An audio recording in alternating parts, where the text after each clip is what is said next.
Bienvenidas, mentes curiosas. ¿Conocéis la historia de la reina María Antonieta? ¿Sabéis cuáles fueron sus últimas e inesperadas palabras al subir al patíbulo? ¿Y quién fue el verdadero amor de su vida?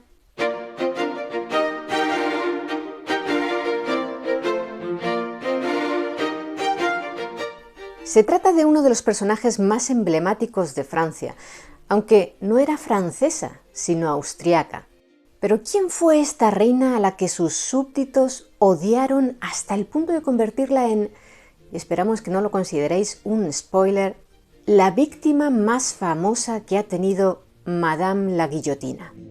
¿Fue María Antonieta una santa y una mártir, como defienden algunos? ¿Fue una mujer insensible y elitista que cambiaba de amante como de peluca? ¿O fue bastante más normal de lo que se cree, ni una reina de cabeza hueca, ni tampoco una especialmente inteligente?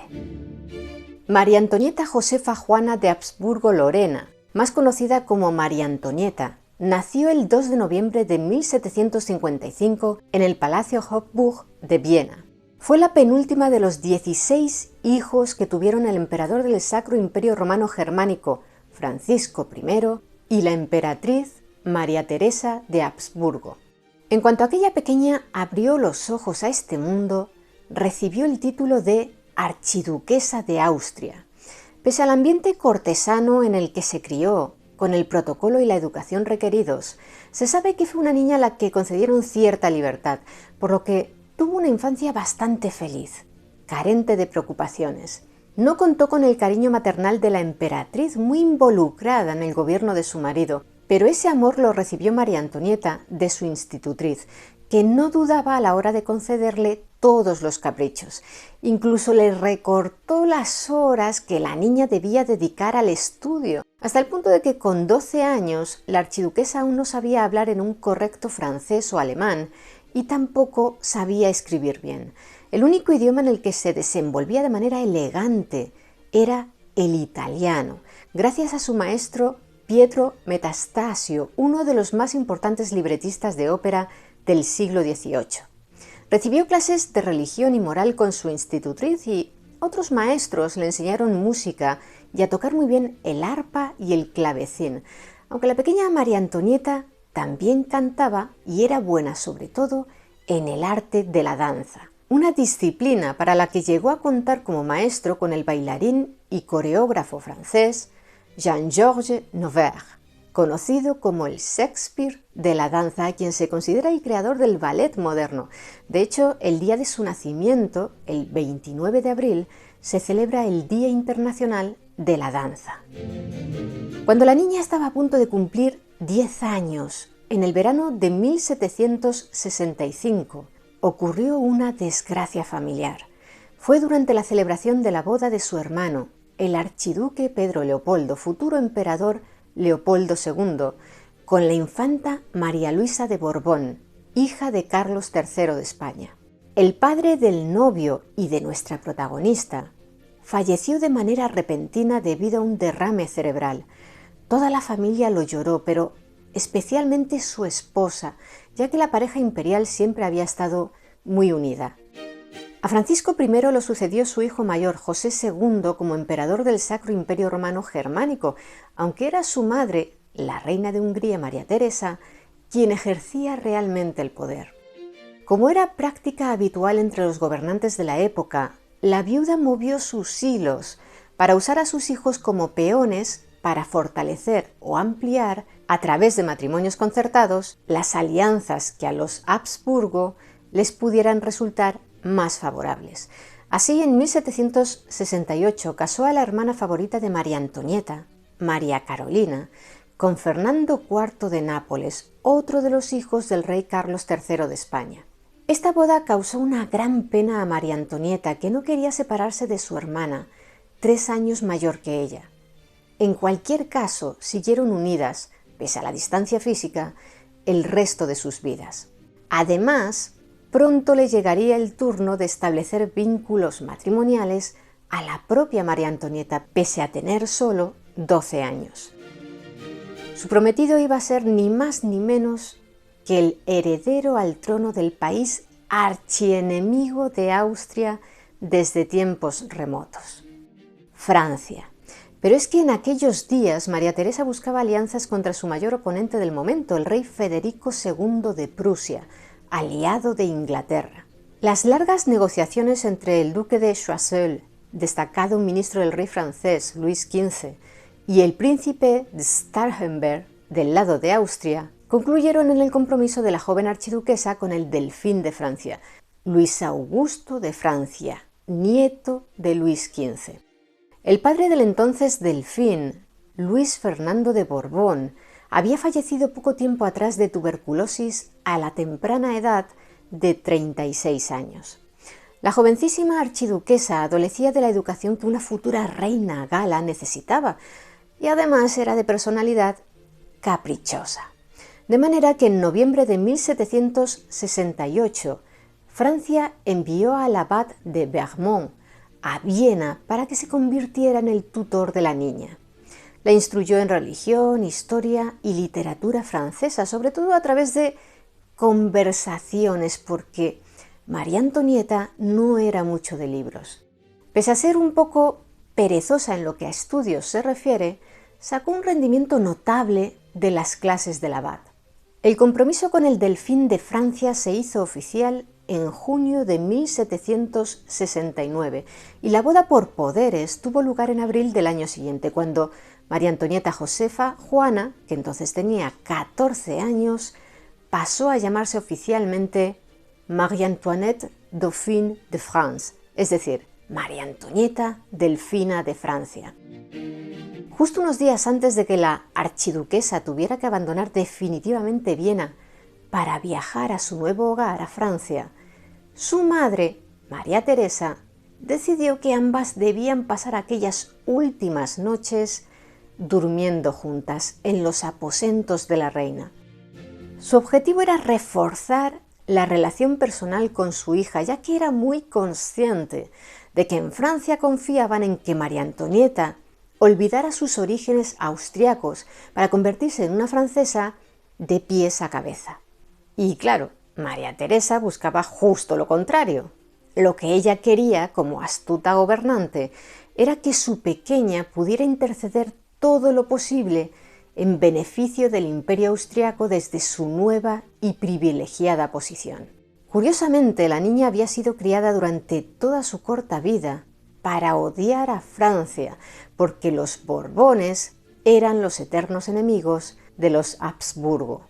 Cuando 3 días después de la boda por poderes, María Antonieta partió de Viena, acompañada de un séquito formado por ni más ni menos que 57 carruajes, su madre le ordenó que siguiera siendo una buena alemana.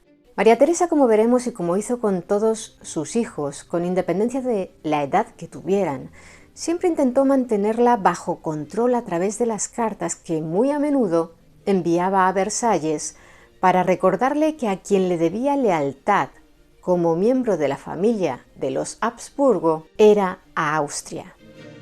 En la corte francesa, la emperatriz austriaca iba a contar con uno de sus hombres de confianza, el conde de Mercy, diplomático belga al servicio del Sacro Imperio Romano Germánico, al que convirtió en embajador de Austria en París para vigilar de cerca a su hija, que confiaba plenamente en aquel hombre de pelo ya canoso. Así pues, María Antonieta se puso en camino rumbo a su destino. En Compiègne la esperaban el rey Luis XV, su nieto, el delfín, y Choiseul, que la recibió mientras bajaba del carruaje. Al parecer, la joven le dijo al poderoso ministro francés: «Nunca olvidaré que eres el responsable de mi felicidad». Desde luego no sabía entonces lo que se le venía encima al convertirse en la esposa del heredero al trono de Francia.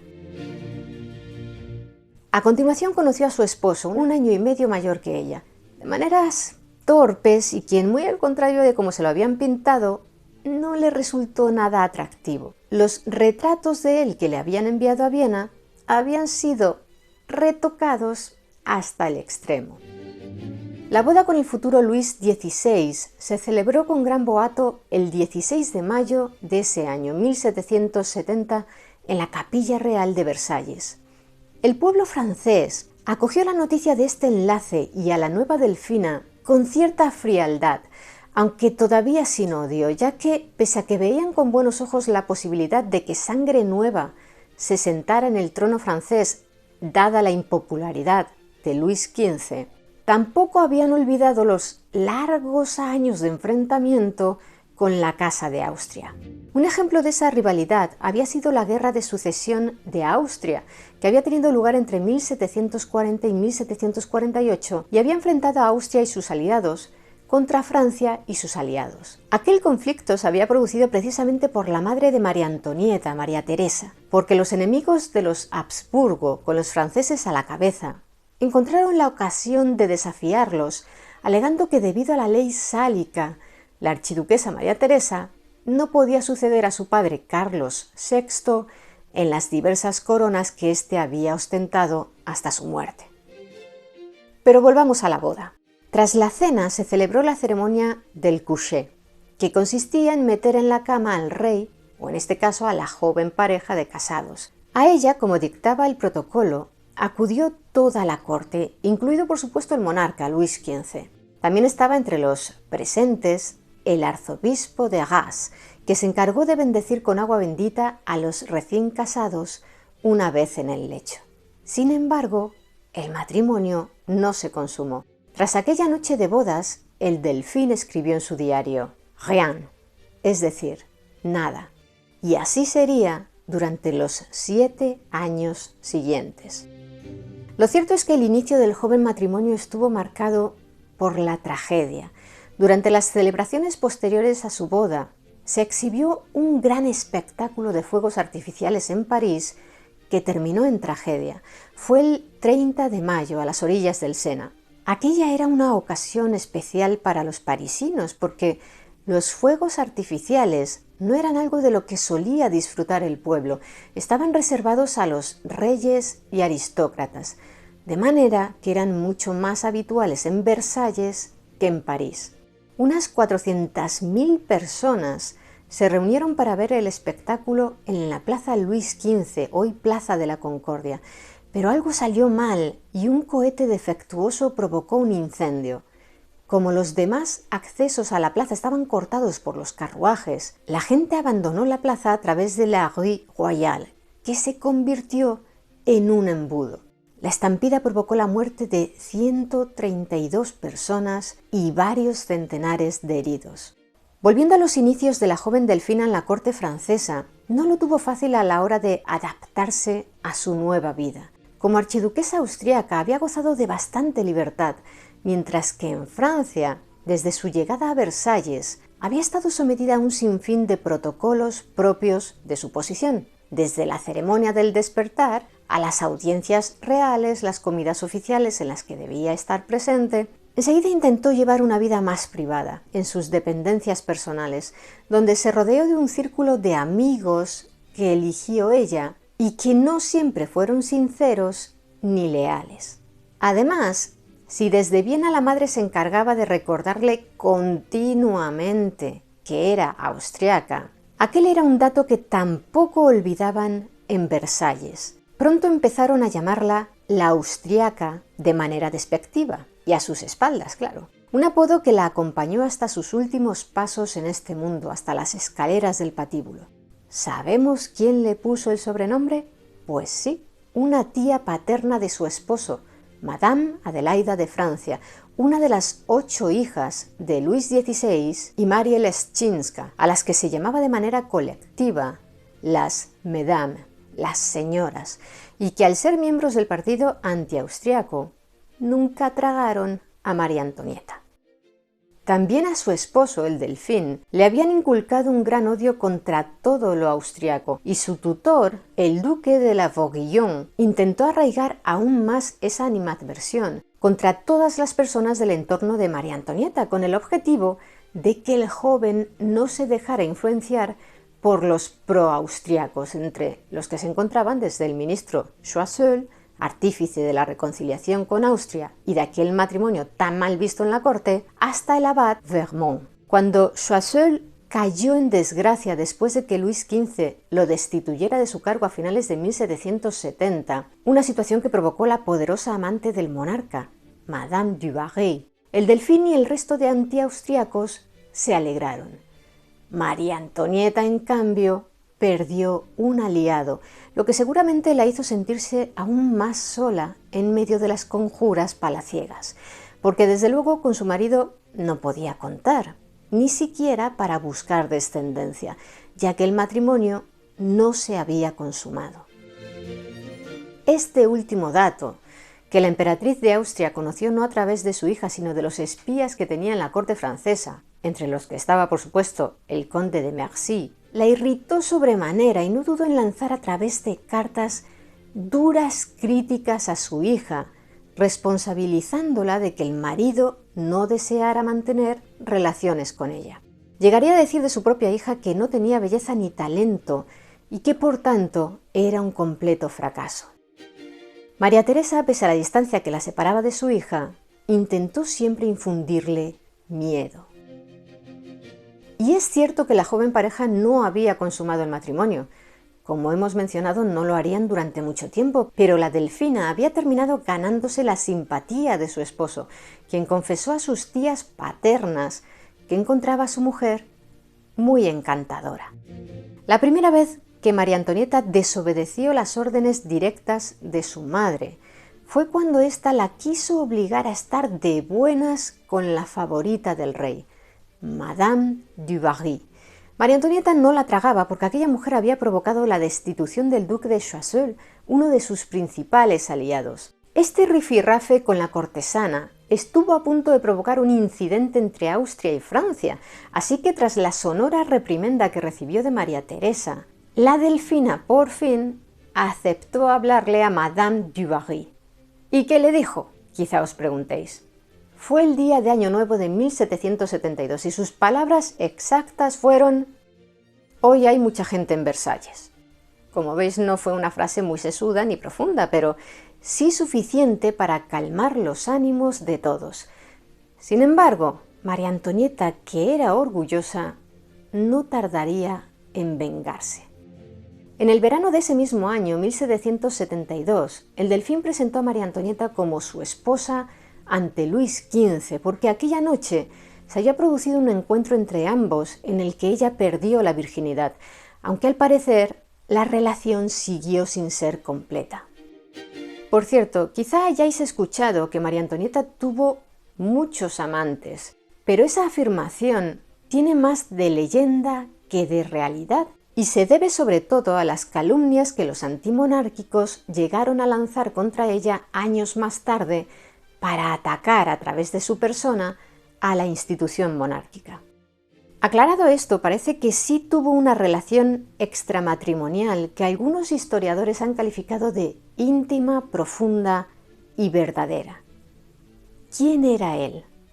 Un joven noble sueco llamado Axel von Fersen. Lo conocí en enero de 1774, cuando ella tenía 18 años, los mismos que él, durante un baile de la ópera. Von Fersen llevaba los últimos 3 años viajando por toda Europa con un preceptor, en el típico viaje formativo que solían hacer los jóvenes aristócratas del siglo XVIII. Había pasado ya por Alemania, Italia, Ginebra, lugares en los que había ido adquiriendo conocimientos sobre el arte de la guerra, equitación, medicina, música. París representaba el colofón de ese periplo. Allí aprendería lo que el escritor austriaco Stefan Zweig, en su biografía sobre María Antonieta, denominó el arte de los buenos modales. La Delfina, que llevaba 4 años casada, enseguida se fijó en el joven, de aspecto mucho más esbelto y atractivo que su marido, y se acercó para charlar con él con una máscara cubriendo el rostro que terminó por quitarse. A partir de ese día, Fersen fue recibido en los bailes que se organizaban en Versalles, pero no creáis que por aquel entonces se hicieron amantes. Aquello fue más bien un inocente coqueteo, que además no tardó en llegar a su fin, porque la Delfina pronto se convirtió en reina. Y 2 días después del ascenso al trono de María Antonieta, Fersen tal vez recibiendo órdenes de alguien, decidió regresar a su país natal, Suecia. Aparcamos de momento aquí esta historia, pero volveremos con ella. El rey Luis XV falleció el 10 de mayo de 1774 a los 64 años de edad, tras enfermar de viruela durante un viaje de caza. El pueblo contempló su muerte y su reemplazo en el trono con cierto alivio, porque para nada era un monarca popular. Llegaba sangre nueva. El delfín Luis Augusto, convertido a sus 19 años en Luis XVI, se hizo con la corona y a su lado estaba su esposa, María Antonieta. Conocemos la reacción de María Teresa al enterarse de la muerte de su consuegro por una carta enviada al embajador Mercy. La suerte de mi hija solo puede ser absolutamente grande o muy desafortunada. Creo que sus buenos días han terminado. No le faltaba razón. Por cierto que María Antonieta, que no olvidaba las afrentas en cuanto falleció el abuelo de su marido, hizo que éste obligase a Madame du Barry, la amante del difunto rey, a abandonar la corte y a exiliarse en una abadía para vivir entre monjas. Desde luego, si en la corte francesa anteriormente no habían visto con buenos ojos a María Antonieta, especialmente los miembros de la antigua nobleza, ahora como reina se convirtió en el foco de su odio incluso con más intensidad. Y ella, con su comportamiento infantil y poco respetuoso hacia estos nobles de alta alcurnia, no ayudó en nada a mejorar aquella relación. Así surgieron las primeras voces que la acusaron de querer interferir en el gobierno de su esposo, algo que parecía bastante improbable, teniendo en cuenta que los ministros más cercanos de Luis XVI, el conde de Maurepas, mentor del rey que ejercía como primer ministro, y el conde de Vergennes, que ostentaba el cargo de ministro de Asuntos Exteriores, eran antiaustriacos. En realidad, María Antonieta no era como su madre, María Teresa.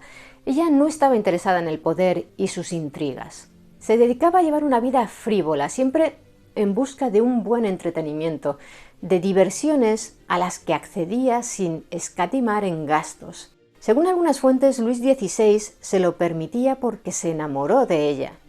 Otras versiones apuntan a que, por el contrario, el monarca no sentía el más mínimo interés en su esposa, y ésta escondía su infelicidad, tristeza y soledad tras aquella apariencia desenfadada. Vestía siempre ropas suntuosas y elaborados peinados que a menudo elegía, ignorando a la dama de compañía que estaba encargada de hacerlo por ella. También recibía personalmente a su modista preferida, Rose Bertin, a la que apodaron no sin cierta malicia ministra de la moda. Bertin, junto al peluquero Léonard Autier, creó un estilo propio para María Antonieta. Ellos fueron los creadores de peinados imposibles de la reina, que incluían recreaciones navales y también de vestidos rompedores para la época. A la joven reina le encantaban las obras de teatro y demás espectáculos que se representaban en la corte, y le interesaban los juegos de azar. En sus apartamentos de Versalles jugaba al billar y a las cartas, y llegaba a apostar grandes sumas de dinero, hasta que su marido prohibió algunos de esos pasatiempos alarmado por los gastos en los que incurría su esposa. También la reprendía desde Viena su madre, que no entendía cómo podía su hija estar tan interesada por la moda y el despilfarro. Por cierto, aunque es verdad que María Antonieta no escatimaba en gastos y llevaba una vida frívola, no es cierto que llegara a pronunciar aquella frase que ha pasado a la historia y que supuestamente dijo tras enterarse de que el pueblo se quejaba porque pasaba hambre. Si no tienen pan, que coman brioche. ¿De dónde viene entonces esa creencia? Fue el escritor y filósofo suizo Jean-Jacques Rousseau quien en su autobiografía titulada Las Confesiones escribió que a una gran princesa le dijeron que los campesinos no tenían pan y ella respondió: «Pues que coman brioche». Rousseau nunca especificó quién era esta princesa, pero desde luego no fue María Antonieta, ya que ella llegó a Francia en 1770 para casarse con Luis XVI, y Las Confesiones narra la vida de Rousseau hasta 1765, cuando la austríaca solo tenía 10 años. Los enemigos de María Antonieta fueron quienes se la atribuyeron para atacarla frente al pueblo y lograron su objetivo. La frase ahí quedó en el imaginario colectivo y aún hoy mucha gente, incluso en Francia, piensa que es de María Antonieta. Antes vimos que la reina tocaba varios instrumentos, cantaba, bailaba, le interesaba el mundo del arte y por ello se convirtió en mecenas de muchos artistas, entre ellos músicos como otro interesante personaje al que ya dedicamos un vídeo, Joseph Bologne, conocido como el Chevalier de Saint-Georges y el Mozart negro, que llegó a convertirse no solo en su profesor de música y en un músico de referencia para ella, sino también en su consejero. Asimismo, la austríaca apoyó a pintores como la francesa Elisabeth Vigée-Lebrun, a quien a partir de 1778, año en el que María Antonieta cumplió 23 años, convertiría en su pintora oficial. En los 6 años que ocupó ese puesto, Vigée-Lebrun llegó a realizar 30 retratos de la austríaca. Pero regresemos a donde lo habíamos dejado, a 1775. En el mes de junio, Luis Augusto de Francia, con 20 años, fue coronado en Reims como Luis XVI, y un par de meses después, el monarca le regaló a su reina un palacio situado en medio de los jardines de Versalles que Luis XV había hecho construir años antes para una de sus amantes y principales confidentes, Madame de Pompadour. María Antonieta empezó a remodelar a su gusto el pequeño Trianon, así se llamaba este edificio, y también los jardines que lo rodeaban. El espacio contaba hasta con un lago artificial en el que pescar. Como veis, gastos y más gastos en las arcas reales. Y eso que la corona francesa se enfrentaba a una situación económica complicada.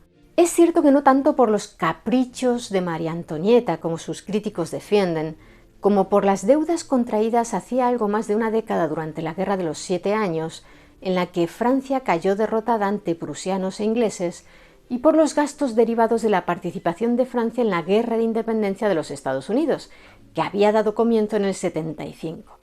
En 1776, el ministro de Finanzas Henri Jacques Turgot fue destituido y sustituido por el banquero Jacques Necker, quien intentó sin éxito recortar los gastos de la corte. En 1777, cuando María Antonieta tenía 21 años y llevaba 7 años de matrimonio sin consumación plena, se presentó en París su hermano, el emperador José II, enviado, como no, por la madre de ambos, María Teresa. El austríaco llegó de incógnito. En Viena preocupaba la no consumación del matrimonio porque además 2 años antes la cuñada de María Antonieta, la condesa de Artois, había dado a luz a un niño que se había convertido en posible sucesor en la dinastía de los Borbones y habían empezado a surgir panfletos en los que se acusaba al rey de impotente y a la reina de mantener relaciones extraconyugales. La lista de sus supuestos amantes, por cierto, era interminable y en ella aparecían desde hombres como su propio cuñado, el conde de Artois, el hermano más joven del rey, hasta mujeres como la princesa de Lamballe, aristócrata de la casa Saboya, que estaba casada con el príncipe de Lamballe, heredero de la mayor fortuna de Francia. Los rumores atribuían a María Antonieta una actividad sexual desenfrenada. Pues bien, José II, como decimos, viajó a París de incógnito con el nombre falso de Conde Falkenstein para hablar de hombre a hombre con su cuñado acerca de sus deberes conyugales. Resulta que corría el rumor de que Luis XVI sufría fimosis, pero le daba miedo someterse a la cirugía que necesitaba para poder mantener relaciones sexuales. Sin embargo, después de la conversación entre ambos monarcas, José II llegó a la conclusión de que la principal razón de que no hubiera habido aún consumación era la falta de experiencia sexual de Luis XVI. Asimismo, el austríaco entendió que su hermana, muy al contrario de lo que se comentaba en los panfletos de las calles, tampoco tenía interés por el sexo. Vamos, que se habían juntado el hambre con las ganas de comer. Ofreció sus consejos al rey francés y también habló con María Antonieta, a quien animó a acercarse más a su esposo, a ser más tierna y amable con él. Tanto el uno como la otra escucharon con atención al emperador y por fin, tras 7 años de matrimonio, lo consumaron el 18 de agosto de ese mismo año. Unos 16 meses después, nació María Teresa, la primera de los 4 hijos que tendría la pareja real. Por cierto, que el emperador del Sacro Imperio Romano Germánico, que no veía con buenos ojos el despilfarro de dinero que su hermana llevaba en la corte francesa, le exhortó a través de una larga carta de 36 páginas, plagada de instrucciones, a que llevara una vida más acorde con el cargo que ostentaba. El emperador creía que era una joven aún demasiado infantil, pero también la consideraba honesta y adorable. En aquella carta le dijo: «Naciste para ser feliz, virtuosa y perfecta, pero te estás haciendo mayor y ya no tienes la excusa de ser joven». Y le advirtió que siguiera sus consejos porque si no, las cosas le iban a ir muy mal. «Tiemblo ahora por ti», le escribió José II a su hermana, «pues no se puede seguir de este modo. La revolución será cruel». Aquellas palabras terminaron siendo premonitorias. Un año después de la visita de José II, en 1778, se inició la Guerra de Sucesión de Baviera, un conflicto que surgió entre Austria y Prusia, porque tras la muerte sin hijos del elector de Baviera, Maximiliano José, ambos estados aspiraban a hacerse con territorios del Ducado de Baviera. Y María Teresa, ayudada por el embajador Mercy, intentó manipular a su hija para que influyera en su marido a la hora de defender los intereses de Austria. Eso no gustó nada a los ministros del rey, de manera que aquel apelativo de la austriaca y la antipatía que despertaba en la corte gala ya no fue exclusiva de unos pocos. Sin embargo, en la primavera de ese año, como antes hemos adelantado, se quedó embarazada y durante toda la gestación María Antonieta solo se preocupó del bienestar del bebé que llevaba dentro, algo que le reprocharon desde Austria sus familiares que, como hemos visto, deseaban que los favoreciera ante el rey francés. El 19 de diciembre de ese año, María Antonieta dio a luz y lo hizo delante de la corte. ¿Cómo debía de ser aquello, estar con contracciones y con las miradas de todos puestas en ti? Durante el parto hubo complicaciones y la reina perdió el conocimiento. Cuando despertó le dijeron que había tenido una niña, a la que se bautizó con el nombre de María Teresa, conocida como Madame Royale, y que pasaría a la historia como la huérfana del Temple, la única persona de la familia real que salió viva de aquella cárcel. Por cierto, fue en este mismo año de 1778 cuando Fersen regresó a Francia. Seguro que recordáis al atractivo sueco al que había conocido en un baile 4 años atrás, ¿verdad? Nada más llegar a París, el joven se presentó en Versalles y allí fue muy bien recibido por María Antonieta. La joven, que era incapaz de disimular sus aversiones y sus preferencias, dejó muy claro ante la corte que Fersen contaba con su afecto.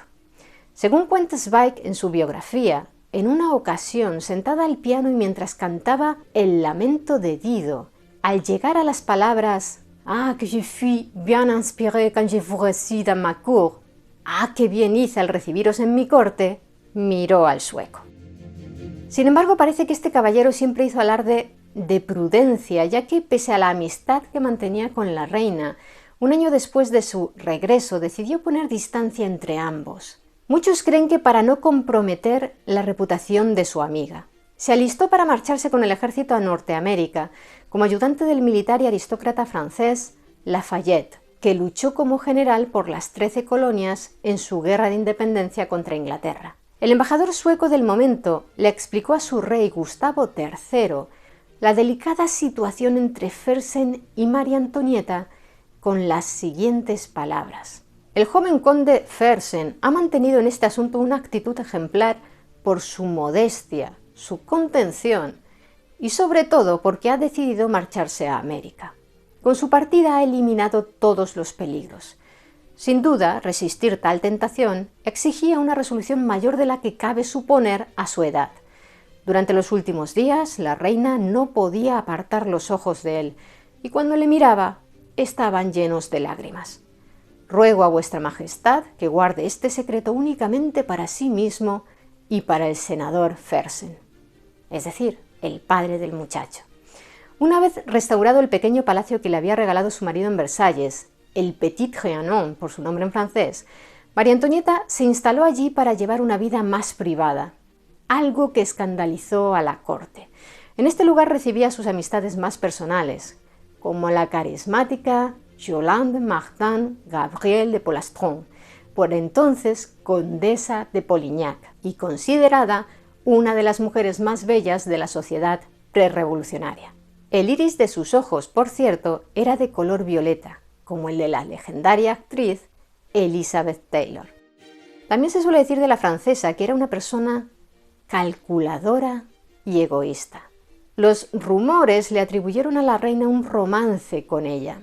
Desde luego María Antonieta favorecía de manera evidente a Gabrielle, que procedía de un linaje antiguo de aristócratas franceses, y también a los suyos, liquidando muchas de sus deudas y concediéndoles altos cargos y privilegios que les hicieron ganar peso en Versalles. Y eso, teniendo en cuenta que lo que la corte necesitaba era precisamente recortar gastos, se vio con muy malos ojos.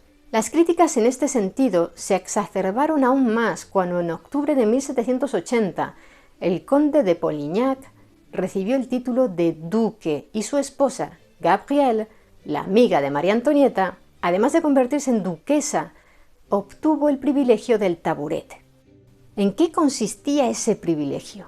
El taburete estaba reservado a muy pocas personas de la alta nobleza que tenían el derecho de sentarse junto a los monarcas.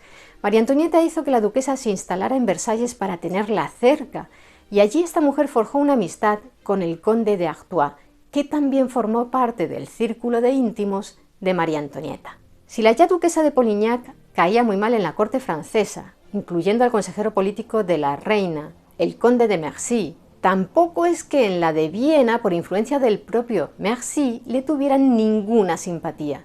María Teresa temía que esta familia fuera una mala influencia para su hija. Intentó hacérselo ver, esta vez de buenas maneras, pero María Antonieta le aseguró a su madre que los Polignac no ejercían ninguna influencia sobre ella. Sin embargo, aquella amistad sí afectó a su imagen frente al pueblo. En miles de panfletos que se distribuyeron por las calles, se atribuye una relación lésbica a la reina y la duquesa. A finales de noviembre de ese mismo año de 1780, la madre de María Antonieta falleció. Al parecer, la reina de Francia perdió el conocimiento tras enterarse de la noticia, y su esposo la apoyó mucho en esos instantes. Ese acercamiento entre ambos provocó que pocos meses después se confirmara el segundo embarazo de María Antonieta, que dio a luz el 22 de octubre de 1781 al esperado Delfín, el heredero al trono, Luis José de Francia. Ahora María Antonieta ya podía ser considerada de todas reina, ya que era la madre del heredero. Sin embargo, hubo quien llegó a cuestionar la paternidad del niño, de nuevo a través de panfletos. Un ataque a su reputación que se sumaba al que meses antes había recibido también a través de folletos, acusándola de pasar mucho dinero del tesoro real francés a su hermano, el emperador José II.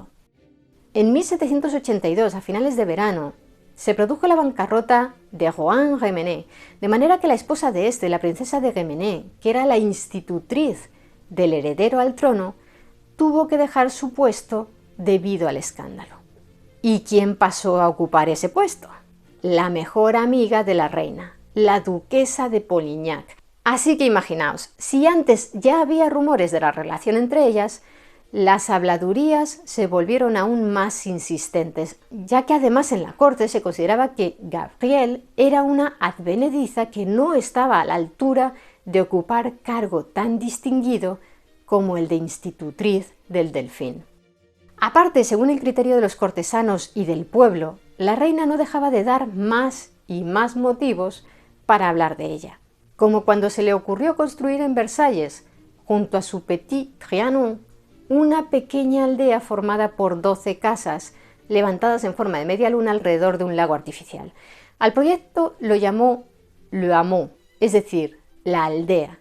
Aquellas cabañas con exteriores rústicos, en su interior escondían estancias que contaban con ricos muebles donde la reina recibía invitados, pero también había una granja con caballos, cerdos, ovejas y gallinas, un granero, una quesería que funcionaba de verdad, una cabaña de pescadores. Las voces críticas, que eran muchas, consideraron que aquellas obras que dieron comienzo en 1783 y se prolongaron 3 años, eran un nuevo ejemplo de despilfarro para que la reina y sus amiguitos pudieran jugar a ser granjeros.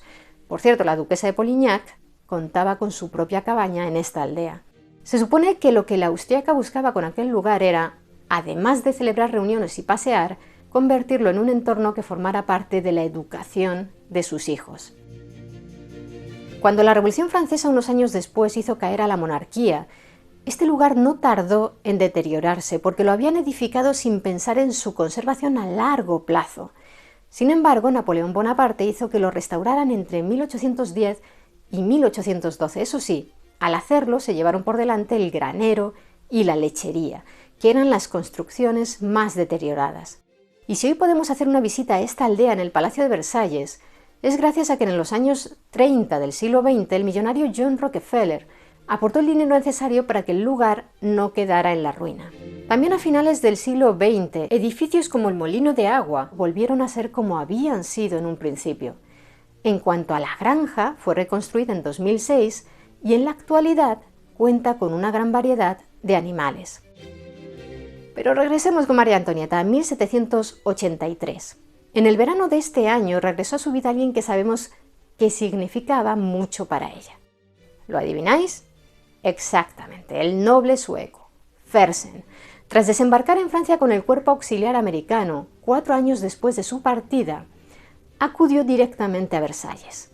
Allí se cree que por deseo de María Antonieta solicitó una plaza en el Estado Mayor de un regimiento francés. El padre de Fersen, el senador, se extrañó de que su hijo quisiera permanecer en Francia, pero el joven le ofreció la excusa de que deseaba casarse con la señorita Necker, hija del famoso y millonario banquero suizo, a la que después se conoció con el nombre de Madame de Staël. Poco después del regreso de Fersen, en una carta le reconoció a su hermana que en realidad no pretendía casarse. No puedo pertenecer a la única a la que querría pertenecer y que me ama, así que no quiero pertenecer a nadie. Según Zweig, en este año de 1783 o los siguientes, hay que situar con máxima probabilidad el comienzo de la relación íntima, o más bien intimísima, entre María Antonieta y Fersen. En cuanto a las cuestiones políticas, la familia de la reina francesa volvió a ponerla en un brete. Ahora no era su madre quien le hacía las peticiones, sino su hermano José II. En esta ocasión, su misión era intentar convencer a Luis XVI de que interviniera en apoyo de Austria y Rusia. José II se había aliado con Catalina la Grande, que estaban enzarzadas con el Imperio Otomano. En este nuevo acercamiento a su esposo volvió a quedarse embarazada, aunque la gestación concluyó en un aborto espontáneo en noviembre de ese 1783, que dejó muy tocada a María Antonieta a nivel físico y psicológico durante meses. Un tiempo después, María Antonieta volvió a quedarse embarazada y le pidió al rey que comprara el castillo de Saint-Cloud. Luis XVI gastó muchísimo dinero en esa adquisición que destinó a su esposa como propiedad privada, no como un bien público del Estado. Se consideró impropio que la reina tuviera un castillo en propiedad. La hostilidad de los franceses contra ella no hacía sino crecer. El 27 de marzo de 1785 nació su hijo Luis Carlos, el tercero de la pareja real, que terminaría convirtiéndose en el futuro delfín tras la muerte de su hermano mayor 4 años más tarde. En este 1785 tuvo lugar un incidente con María Antonieta como protagonista, que según el propio Napoleón, fue la yesca que prendió la llama de la Revolución Francesa. Ha pasado los libros de historia con el novelesco nombre de El asunto del collar de la reina. Atentos porque efectivamente es de película. Resulta que el joyero de la corte, Charles-Auguste Baumer, llevaba un tiempo queriendo vender a la reina un collar de diamantes carísimo que había montado tiempo atrás junto a un socio con la intención de vendérselo a Luis XV. Se suponía que el monarca iba a regalárselo a su amante, Madame du Barry. Era una joya impresionante, un collar con 647 diamantes y unos 2.800 quilates. Sin embargo, el rey falleció de viruela antes de tener ocasión de comprarlo. Así que el joyero intentó venderle la joya a María Antonieta. Pero la soberana no lo quiso y le dijo a Beaumaire que la corona francesa tenía más necesidad de navíos de 74 cañones que de collares. Probablemente también pesó en ella a la hora de rechazar la joya, saber que en un primer momento había estado destinada a una persona a la que despreciaba. Y así quedó la cosa, hasta que en 1784 la austriaca accedió a comprar aquella joya única. O eso creyó el joyero Charles-Auguste Beaumaire. Pero al ver que no le llegaban los pagos correspondientes por la venta de la joya, en julio de 1785 le envió una nota a la esposa de Luis XVI para preguntarle si le había gustado el collar y comunicarle que pronto procedería a cobrar el primer plazo.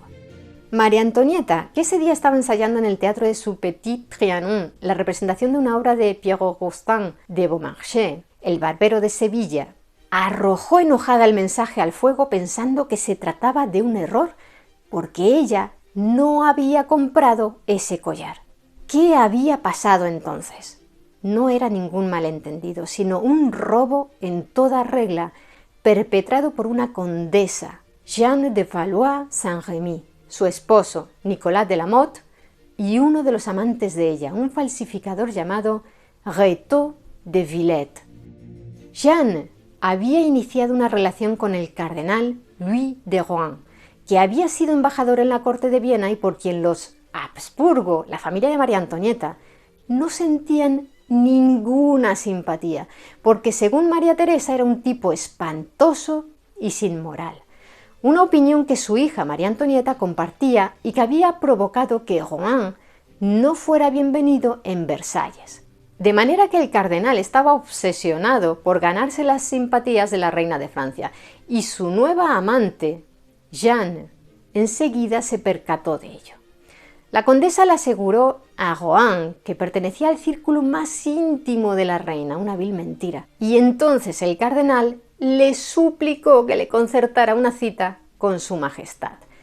La amante accedió y le organizó una reunión que tuvo lugar en la medianoche del 10 de agosto de 1784 en los jardines de Versalles.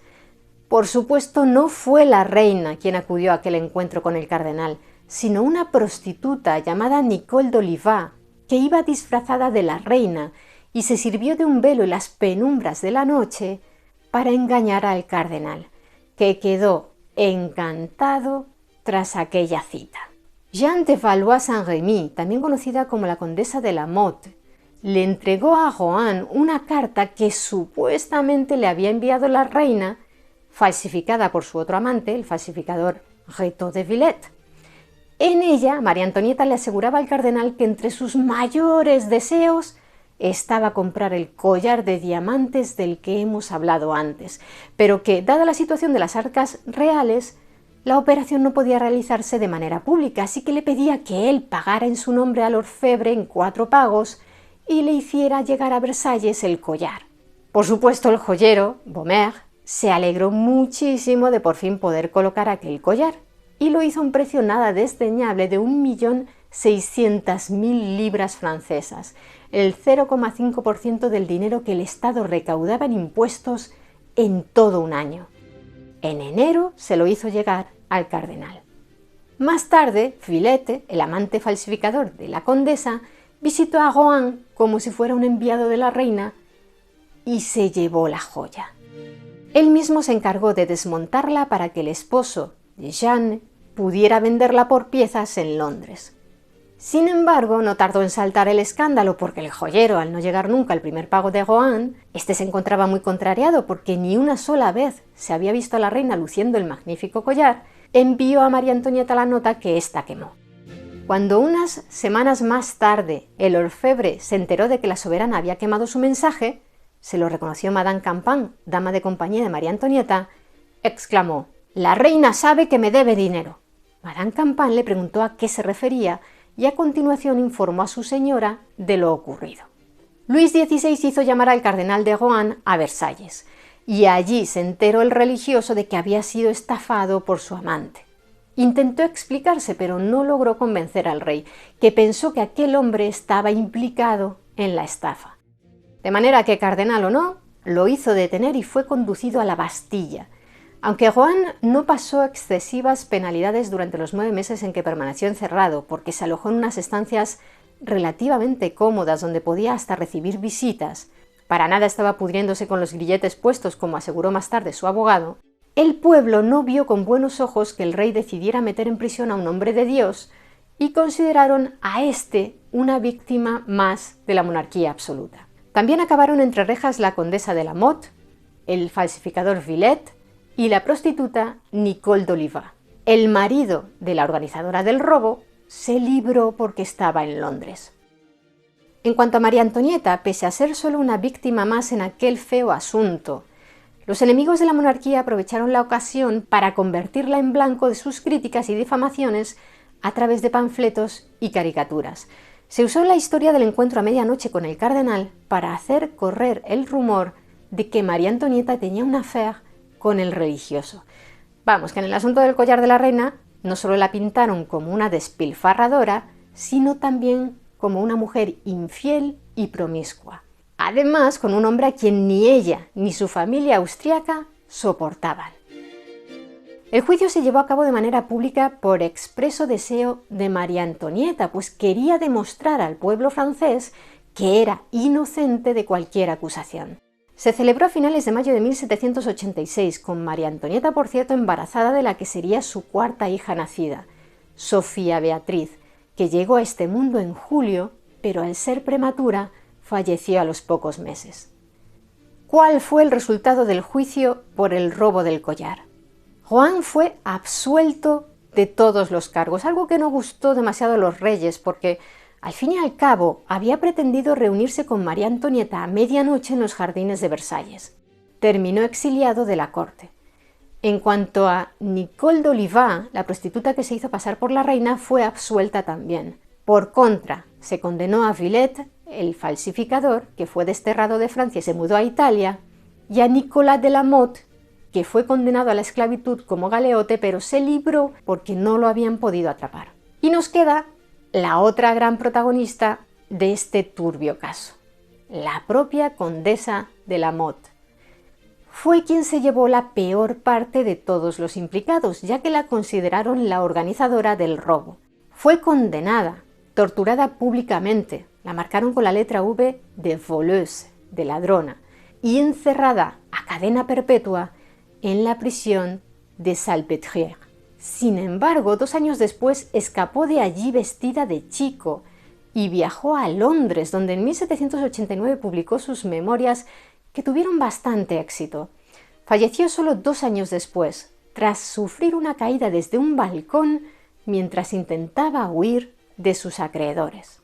Tras lo sucedido con este asunto del collar de la reina, María Antonieta fue consciente de que sus súbditos la veían como una despilfarradora, una mala mujer que además manipulaba a su esposo para favorecer al imperio austriaco, tan odiado por los franceses, y una adúltera. A partir de ese momento intentó moderar su comportamiento, recortó gastos y sus vestidos fueron más sobrios. Asimismo, aquel incidente la hizo madurar, dejó de ser tan crédula y se volvió más solitaria, dejando atrás a parte de los integrantes del círculo de amigos con los que había compartido tantos divertimentos y frivolidades. De hecho, su relación con la duquesa de Polignac para entonces se había vuelto más fría, en gran parte también porque María Antonieta sentía un gran desprecio por el conde de Vaudreuil, con quien su amiga mantenía una cercana amistad, hasta el punto de que algunas fuentes señalan que ambos eran amantes. La reina consideraba a Vaudreuil una persona sin ninguna clase. En una ocasión, este hombre rompió uno de los tacos de billar realizados en marfil de María Antonieta. Además, los miembros de esta camarilla de los Polignac parecían apoyar a políticos que la monarca no estimaba en absoluto. A quien sí mantuvo a su lado María Antonieta fue al discreto Fersen, que no se había mezclado con aquellas otras amistades. El conde sueco había tenido que viajar de vez en cuando para acompañar a su rey Gustavo III como ayudante, pero a partir de 1785 se había instalado definitivamente en Francia. Iba 3 o 4 veces por semana al Petit Trianon. Fersen y ella eran muy íntimos, y quizá algunos os preguntéis si llegaron a ser amantes en el sentido más literal de la palabra. La respuesta depende de a quién le preguntéis. Autores como el poeta y novelista sueco Verner von Heidenstam, ganador del Premio Nobel de Literatura en 1916, creen que Fersen amó apasionadamente a la reina sin que jamás un pensamiento carnal ensuciara ese amor que habría sido digno de los trovadores y de los caballeros de la mesa redonda. María Antonieta, sigue explicando von Heidenstam, lo amó sin olvidar ni por un segundo sus obligaciones como esposa, su dignidad como reina. Sin embargo, el conde de Saint-Priest, ministro de Luis XVI y testigo de todo lo que sucedía en la corte, tenía la certeza de que sí eran amantes. La realidad es que no podemos estar totalmente seguros de ello, sino sacar cada uno nuestras propias conclusiones. Como veis, nos hemos acercado a una fecha clave para la monarquía gala y el pueblo galo, 1789, el inicio de la Revolución Francesa. Habíamos comentado que la corona estaba sumida en una gran crisis de popularidad y económica desde años atrás, una situación que se fue agravando tanto que ante la posibilidad de que las finanzas reales quebraran, Luis XVI, a través de su ministro de Economía, el arzobispo Loménie de Brienne, acordó en 1788 convocar los Estados Generales de Francia, una asamblea propia del antiguo régimen compuesta por nobles, clérigos y plebeyos, el conocido como Tercer Estado. Precisamente de Brienne, que era un aliado de la reina, le recomendó a esta, a quien se culpaba de todo lo malo que le ocurría a Francia, que recortara sus gastos y los de las personas de su entorno. Asimismo, María Antonieta se hizo retratar por Vigée Lebrun con sus hijos, con el objetivo de que el pueblo, a través de esa pintura, pudiera verla como la madre de Francia. Ninguna de esas medidas le sirvieron de nada.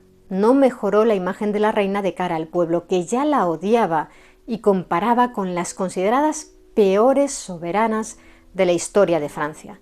Lo que sí consiguió María Antonieta fue alejar a algunas de las amistades sanguijuelas que se habían acercado a ella principalmente por el interés. En los Estados Generales, inaugurados en mayo de 1789, surgieron voces, incluso entre los nobles, que abogaban por reducir el poder del monarca.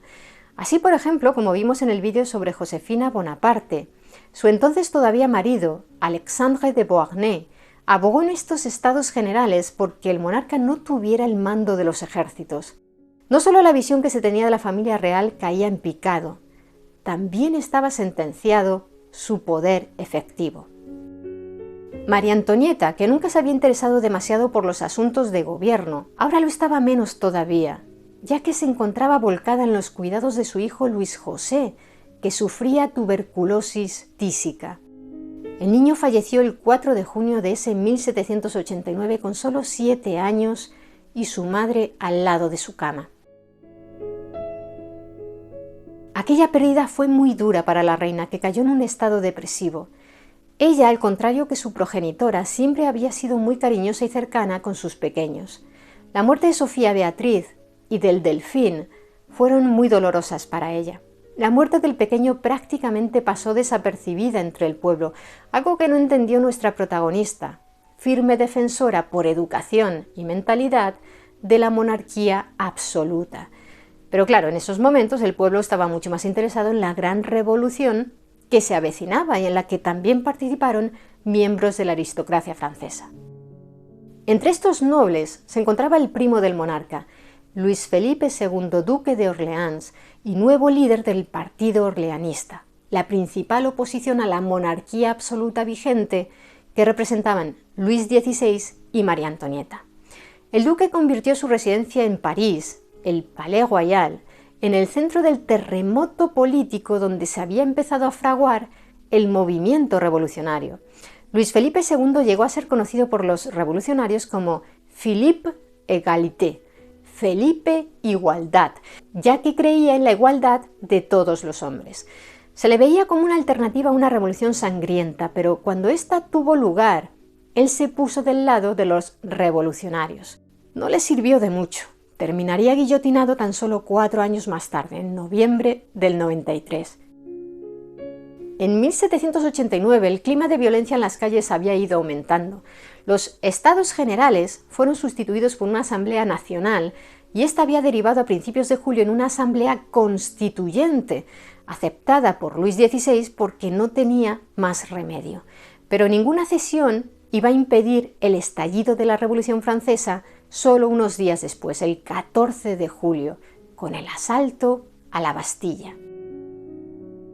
Muchos de los nobles que apoyaban al rey y a la reina, incluidos su hermano pequeño, el conde de Artois, que llegaría a reinar en Francia como Carlos X entre 1824 y 1830, fue el último rey Borbón del país galo, y la duquesa de Polignac, que en los meses previos al estallido revolucionario había vuelto a acercarse a María Antonieta para conspirar contra la revolución emergente, decidieron marcharse de Francia.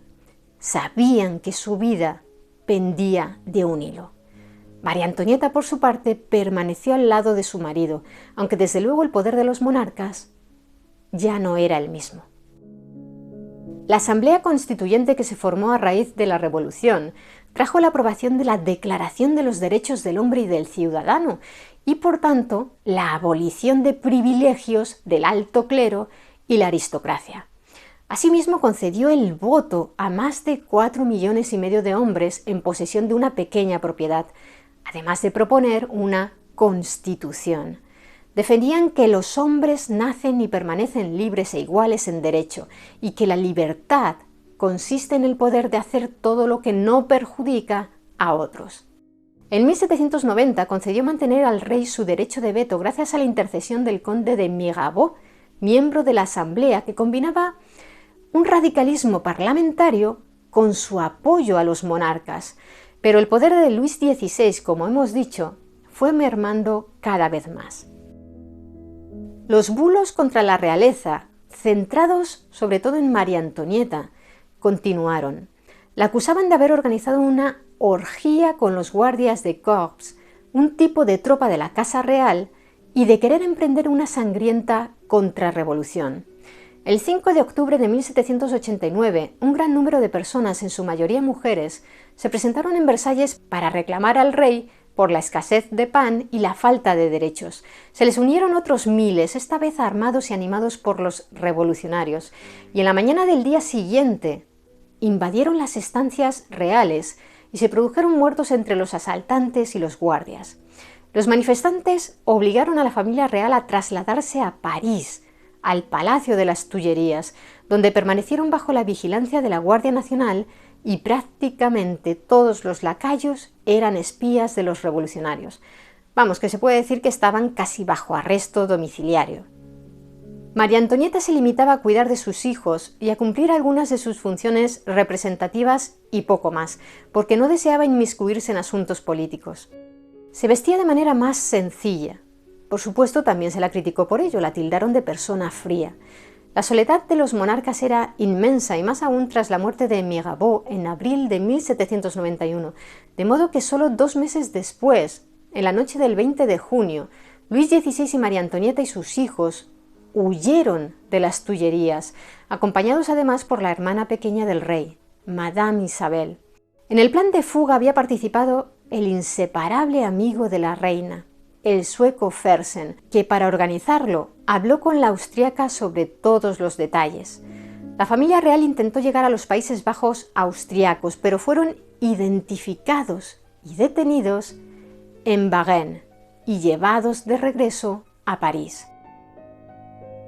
Pese a que se disfrazaron para no ser reconocidos, cometieron numerosos errores, muchos de ellos debido al protocolo y la etiqueta. El primero fue viajar en el mismo coche el rey y la reina, sus 2 hijos y Madame Isabel, vamos, tal como se los conocía en los numerosos cuadros que se les habían hecho. Y los acompañaban otras 9 personas, incluido el propio Fersen, al mando de la operación. Sin embargo, este tuvo que separarse de ellos, se cree que por orden del rey, muy pronto, a la altura de Bondy. Se supone que volverían a reunirse tras cruzar la frontera. El séquito continuó su camino.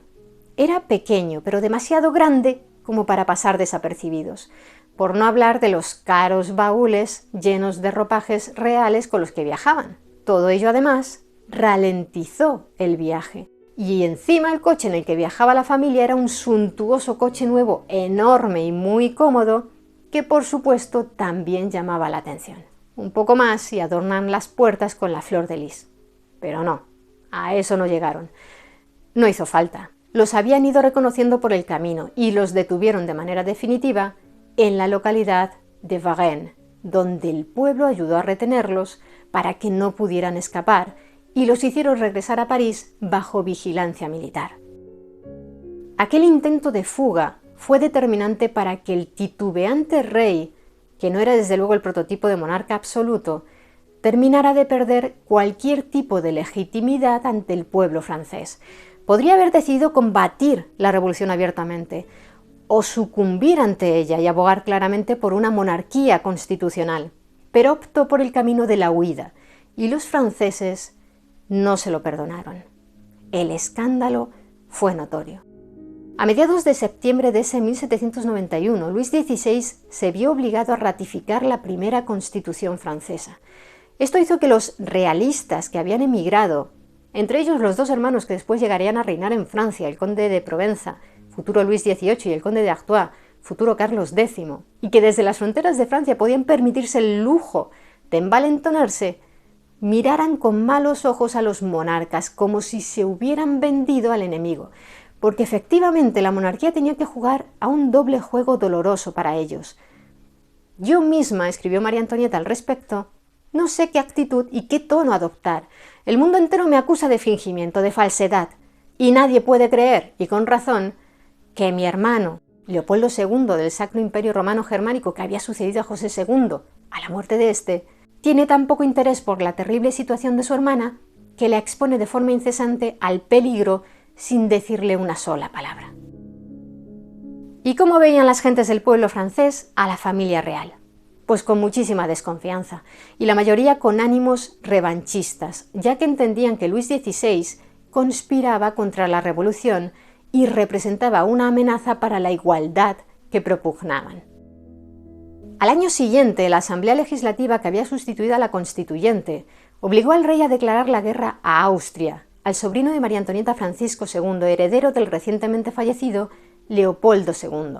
El conflicto bélico dio comienzo en abril de 1792.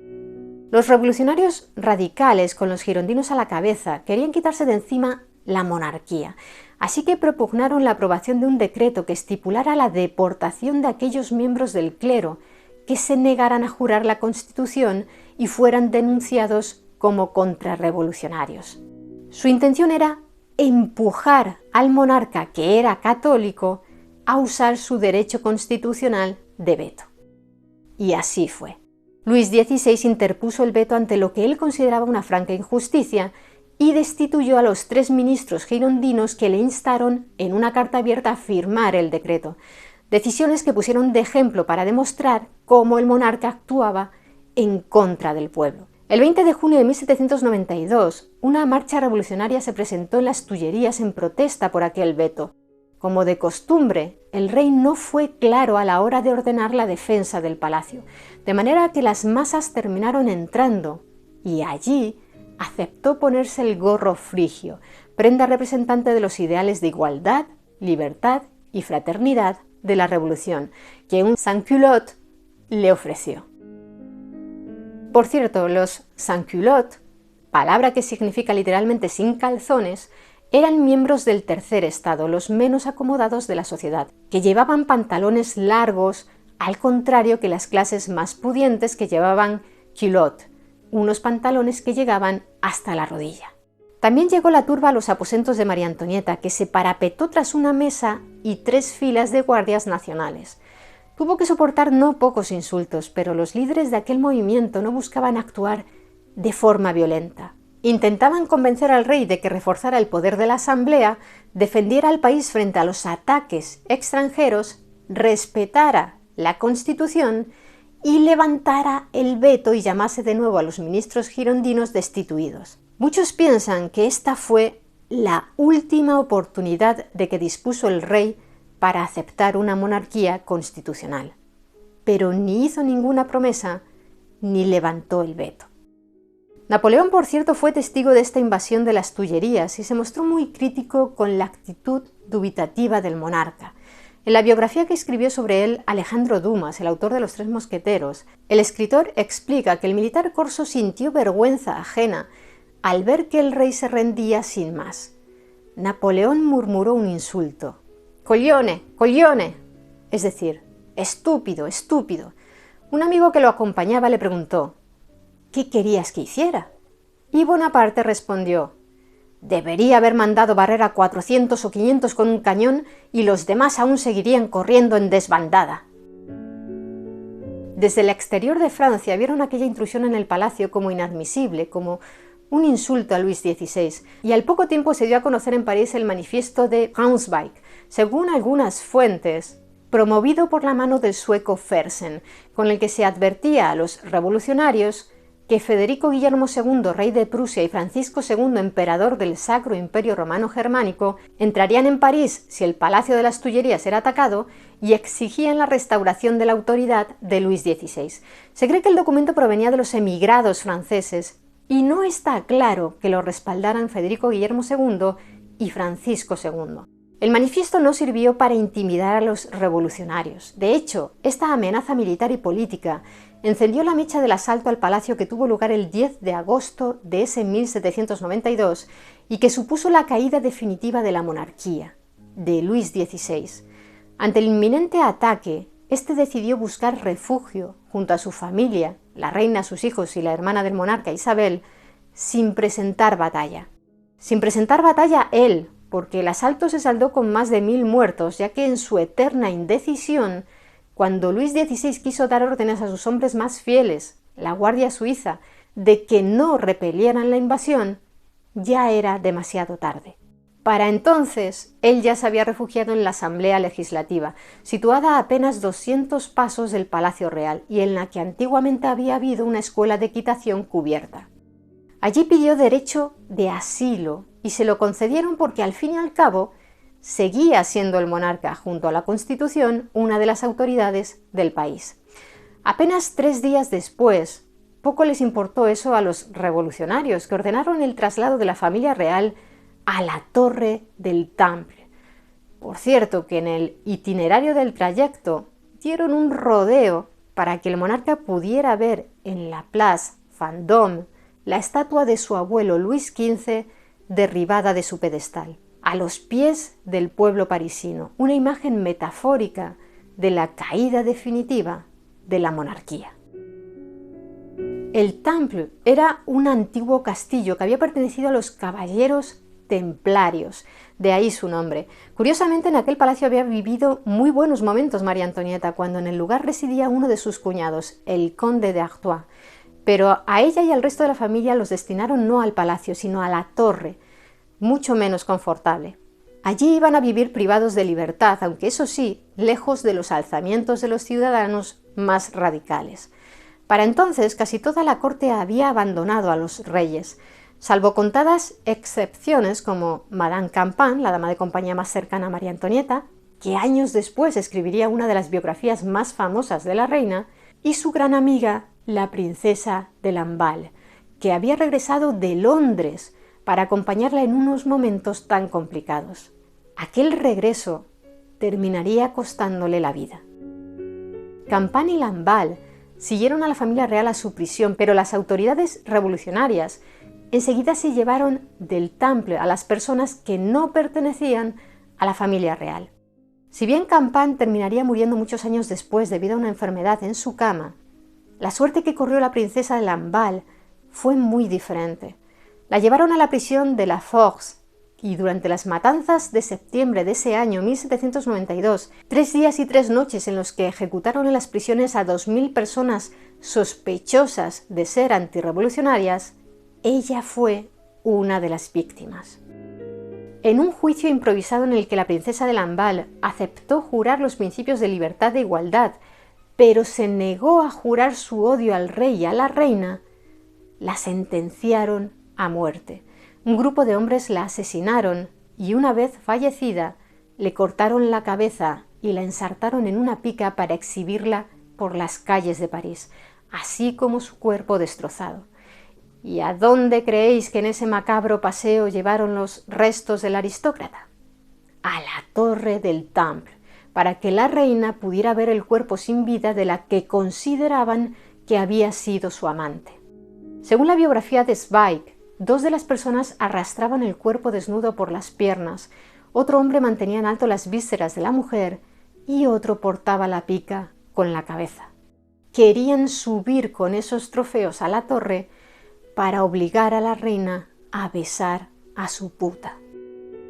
La mayoría de los historiadores coinciden en que María Antonieta no llegó a contemplar la cabeza de su gran amiga, porque en ese momento no se encontraba en la habitación desde la que podía verse la pica, pero sí se enteró de lo sucedido y de la impresión, perdió el conocimiento. El 21 de septiembre, pocas semanas después del asalto a las Tullerías, se abolió la monarquía y se proclamó la Primera República Francesa. A Luis XVI le cambiaron el nombre por el de un ciudadano normal, Luis Capeto, en referencia a su ancestro Hugo Capeto. Lo juzgaron unos meses más tarde y lo sentenciaron a morir en la guillotina. Por cierto, su propio primo, el duque de Orleans, Felipe Igualdad, fue uno de los diputados de la Convención, institución principal de esta Primera República Francesa, que firmaron a favor de la pena de muerte en el proceso contra el antiguo monarca, y lo hizo con el siguiente argumento: aquellos que han atacado a la soberanía del pueblo merecen la muerte. Luis XVI fue guillotinado el 21 de enero de 1793 en la actual plaza parisina de la Concordia, ya sabéis, conocida durante los últimos años del antiguo régimen como Plaza Luis XV. A su primo, el duque de Orleans, Felipe Igualdad, le llegó su turno en la guillotina solo 9 meses después, acusado de traicionar a la revolución. A partir de la muerte de su esposo, empezaron a llamar a María Antonieta la viuda Capeto, y su hijo Luis Carlos el Delfín se convirtió en Luis XVII a ojos de los realistas y de las monarquías extranjeras. Algunos os preguntaréis qué fue del embajador Mercy. Él se encontraba en la corte de Viena y allí recibía las presiones constantes de Fersen para que recordara al emperador que una vez despojada María Antonieta de su título de reina, volvía a ser la archiduquesa de Austria, de modo que el país tenía el deber de reclamar su puesta en libertad. Y sí, todos lamentaban lo que le estaba sucediendo a la austriaca, pero no movieron un dedo por ella desde el exterior de Francia. Desde el interior sí se produjeron varios intentos para liberarla. En febrero, un general fiel a los reyes, Jarget, cuya esposa había sido dama en la corte de María Antonieta, le propuso a esta un plan de fuga para llevarla a Inglaterra. Todo gracias a la mediación de uno de los guardias del Temple, llamado Toulane, que pese a ser un sans-culotte, se convirtió en un fiel servidor de la ex-reina, y no por dinero, como hicieron otros en el Temple, sino porque lamentaba la situación en la que se encontraba aquella mujer como ser humano. Sin embargo, el plan, que implicaba la liberación de María Antonieta, sus 2 hijos y su cuñada Isabel, fracasó porque uno de los implicados, un maestro de escuela de apellido Lepitre, al final tuvo miedo y se echó atrás. El plan habría podido funcionar si sacaban solo a María Antonieta del Temple, y Jarget y Toulane intentaron convencerla de llevarlo a cabo, pero ella se negó a escapar porque no quiso dejar atrás a sus hijos. Jarget cumplió una última misión para la que consideraba su reina. La austríaca llevaba un anillo con las armas de Fersen y una inscripción que decía: «Tutto a te mi guida», todo me lleva hasta ti. Lo presionó contra cera caliente y lo estampó en un pedazo de papel para que el general se lo hiciera llegar al noble sueco. Fue su forma de despedirse del que muchos consideran el gran amor de su vida. Otro intento de fuga, orquestado por el barón de Batz, un rico aristócrata, fracasó igualmente, porque además un espía que había en el Temple había informado al ayuntamiento parisino, supervisor del encierro, de que muchos de los guardias estaban proporcionando ayuda a la ex-reina, que perdió así a su más fiel servidor, Toulane. El artífice de que fracasara la conjura del barón fue un sans-culotte que descubrió el complot y era de los que no se dejaban comprar, un zapatero llamado Antoine Simon.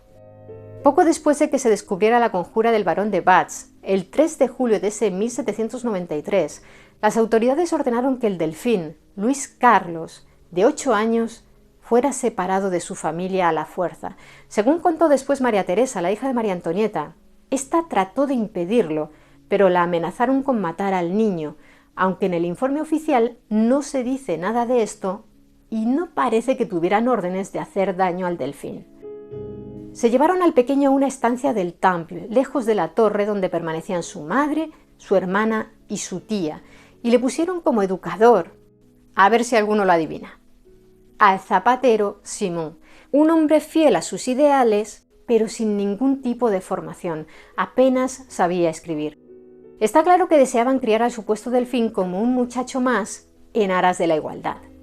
El penúltimo retrato que se le hizo a María Antonieta fue por esta época. En él se la puede ver vestida de luto por la muerte de su marido y se aprecia la fatiga en su rostro y sus cabellos blancos. Aunque parece una mujer mayor, en realidad solo tenía 37 años.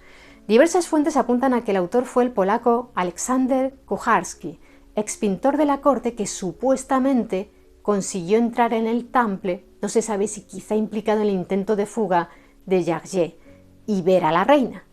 Otras versiones señalan que es de un pintor anónimo. El caso es que se conocen varias réplicas, incluidas una que hay en Versalles y otra en el Museo Carnavalet de París. Apenas un mes después de apartarla de su hijo, la convención decidió separar a la viuda Capeto de su hija y su cuñada, para trasladarla a la prisión de la Conciergerie. El objetivo era presionar a Austria, con quien Francia seguía en guerra, para negociar, pero no sirvió de nada porque el emperador austriaco Francisco II no pensaba hacer concesiones para salvar a su tía, pese a ser una Habsburgo. Y eso que Mercy, alentado por Fersen, intentó presionar una vez más a la corte austriaca. El noble sueco, en una carta a su hermana, le escribió: «Cuando recuerdo que ella está encerrada en una terrible prisión, me echo en cara el aire que respiro. Esa idea me rompe el corazón, envenena mi vida y siento dolor e ira». A la Conciergerie, según una leyenda no confirmada, solo la acompañó un perro, un carlino. Allí encerraron a María Antonieta en una estancia mucho más lúgubre que las del Temple. No tardó en ganarse de nuevo las simpatías de algunos de sus vigilantes, por ejemplo, de la criada del carcelero, Rosalie Lamorlière, que se encargó de cuidarla. También en la Conciergerie, pese a que las medidas de seguridad eran mayores que en su anterior prisión, hubo un intento de fuga famoso. El caballero de Roulleville, a quien posteriormente Alejandro Dumas convertiría en el protagonista de su novela El caballero de la Maison Rouge, orquestó un nuevo plan, llamado la trama de los claveles, para rescatar a María Antonieta. Se llama así porque cuando el caballero logró visitar a la reina en la prisión, yendo por supuesto de incógnito, dejó caer con disimulo, detrás de la estufa de la celda de la ex reina, un clavel que contenía un papelito en el que María Antonieta pudo leer que le ofrecía su ayuda, su dinero, para poder escapar.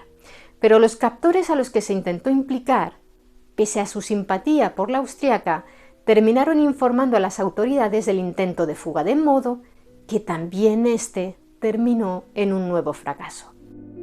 Y parece probable que las buenas intenciones del caballero de Roulleville acelerarán la suerte de la reina.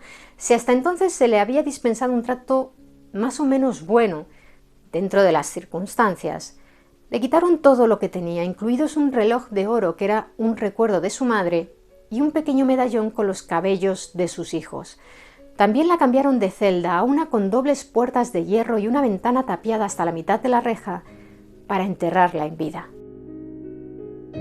Al mismo tiempo, la Revolución Francesa estaba sufriendo una gran presión interna, había en marcha una guerra civil, la guerra de la Vendée, y externa con el conflicto bélico con las monarquías europeas que pretendían contener el movimiento revolucionario.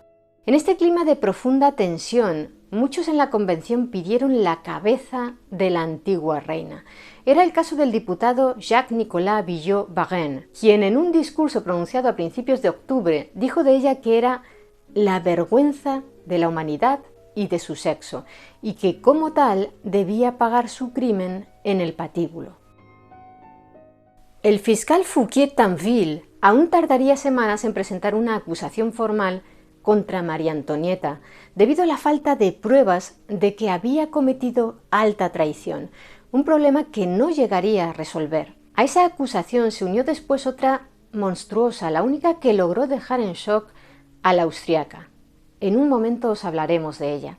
Primero se la sometió a una serie de interrogatorios en los que no contó con un abogado defensor. La acusaban de haber derrochado como una sanguijuela las finanzas de Francia, de haber mantenido relaciones políticas con los enemigos extranjeros de Francia, de haber enviado millones a su familia de Viena, al emperador, para emplearlos contra el pueblo francés, de haber conspirado contra la revolución fuera y dentro de las fronteras francesas, manteniendo relaciones y correspondencias secretas con el enemigo, es decir, los realistas y Austria, de haber instigado la guerra civil, de haber influido a su esposo para el famoso veto al decreto que pretendía la expulsión de aquellos sacerdotes contrarrevolucionarios, de haber participado en una orgía con los guardias de corps y de haber provocado la masacre de patriotas. Le preguntaron a la austriaca si le había enseñado a Luis XVI el profundo arte del disimulo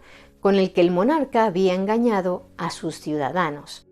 La respuesta de María Antonieta fue: sí, el pueblo ha sido engañado, cruelmente engañado, pero no por mi marido ni por mí. Respondió en clara alusión a los líderes revolucionarios, pero cuidándose mucho de nombrarlos. Ella creía en la monarquía absoluta, supuestamente respaldada por el mismísimo Dios, por lo que, en su opinión, los criminales y los que deberían estar encerrados eran los que contravenían los designios del Creador, los revolucionarios. El 14 de octubre de 1793, tras 70 días encerrada en la Conciergerie, dio comienzo el juicio contra María Antonieta, que tuvo que comparecer ante el tribunal revolucionario. Allí sí contó con la defensa de un abogado, Claude-François Chauveau-Lagarde. En ese entorno, de nuevo la acusaron de ser como las peores reinas del pasado. Desde Mesalina, tercera esposa del emperador romano Claudio, y célebre por sus continuas infidelidades con nobles, soldados, actores y gladiadores, hasta la reina franca Fredegunda, conocida como la reina sangrienta porque supuestamente asesinó a reyes y príncipes para lograr su objetivo, que era gobernar. Según el escrito de la acusación, María Antonieta era la responsable de todos los males que había sufrido Francia desde que puso un pie en el país. Igual que en los interrogatorios, la acusaron de alta traición. Hoy sabemos que no pocas de las acusaciones eran ciertas. Por ejemplo, María Antonieta había pasado al embajador austriaco los planes militares que tenía Francia para atacar al imperio y desde luego conspiró contra la revolución para intentar que su esposo pudiera recuperar su corona. Pero en el juicio no contaban con pruebas y durante los 2 días que duró, el fiscal se mostró incapaz de pillarla en contradicciones. En aquellas cuestiones que podían ser peligrosas para ella, se limitaba a responder que no lo recordaba. 41 testigos lanzaron graves acusaciones contra la exreina y, como hemos adelantado, no se quedó ahí la cosa, porque uno de los principales críticos de María Antonieta, el político revolucionario y periodista francés Jacques-René Hébert, que llevaba años vertiendo todo tipo de insultos contra María Antonieta en su periódico, Le Père Duchesne, presentó ante el tribunal una acusación adicional, la que más le dolió a María Antonieta. Una declaración firmada del puño de su propio hijo de solo 8 años, en la que Luis Carlos acusaba a su madre de haber cometido incesto con él. Las fuentes promonárquicas suelen señalar que el tutor del niño, el zapatero Simón, y Hébert obligaron al pequeño por la fuerza a acusar a su madre de semejante infamia, pero conociendo la psicología infantil parece bastante probable que aquello no fuera necesario. Al parecer, Simón y su esposa pillaron a Luis Carlos masturbándose, y cuando le preguntaron quién le había enseñado a hacerlo, él respondió que su madre y su tía Isabel. La propia María Antonieta había señalado años atrás sobre el niño lo siguiente: es charlatán, gusta de repetir lo que oye decir y a menudo añade sin querer mentir algo que su imaginación le ha hecho creer. Ese es su mayor defecto. El delfín se había adaptado relativamente bien a su nueva vida lejos de su madre. Según su hermana, incluso cantaba a voz en grito las canciones de los revolucionarios, como la Marsellesa. Zweig es de la opinión de que, al ser sorprendido por Simón en un acto prohibido, el pequeño quiso echarle la culpa a otro, y seguramente su madre y su tía Isabel, que también debieron reprenderlo y castigarlo por lo mismo, fueron los primeros nombres que se le vinieron a la boca. Si al acusar a estas, además, el niño vio que evitaba el castigo y que a los que le rodeaban aquella versión de la historia parecía apasionarlos, porque, y de eso no era consciente él, servía para refrendar el carácter vil y pecador de María Antonieta, a la que en los folletos se acusaba de innumerables vicios sexuales, más aún se mantuvo Luis Carlos en su historia en los distintos interrogatorios. En el expediente de este asunto se dice: la forma en la que el niño se expresaba nos dio a entender que una vez su madre había llevado a cabo una aproximación a él que condujo a una copulación y que de ahí procedía la inflamación de uno de sus testículos por la que aún llevaba un vendaje. Pero aquella herida que el niño había sufrido mientras aún se encontraba con su madre unas semanas antes, se la había hecho jugando con un palo y el cirujano del Temple lo había atendido. María Antonieta escuchó aquella acusación el primer día del juicio contra ella. Hasta aquel momento se había mostrado muy vehemente, pero aquel inesperado cargo contra ella la dejó muda. Cuando se la instó a contestar, por fin pudo exclamar: si no he respondido es porque la propia naturaleza se niega a responder a semejante acusación lanzada contra una madre. Me dirijo a todas las madres que se encuentran presentes. Hizo enmudecer a todos, e incluso algunas voces del pueblo se alzaron en su favor, porque consideraron que aquella acusación era indecente e inhumana. Cuando Maximilien Robespierre, principal dirigente por aquel entonces de la Nueva República, se enteró de lo que había sucedido, se enfadó sobremanera con Hébert por haberle otorgado a María Antonieta su último triunfo público.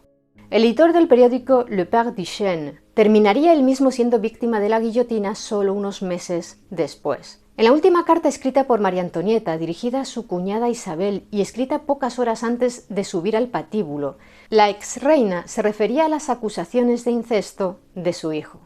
He de hablarte de algo que hace mucho daño a mi corazón.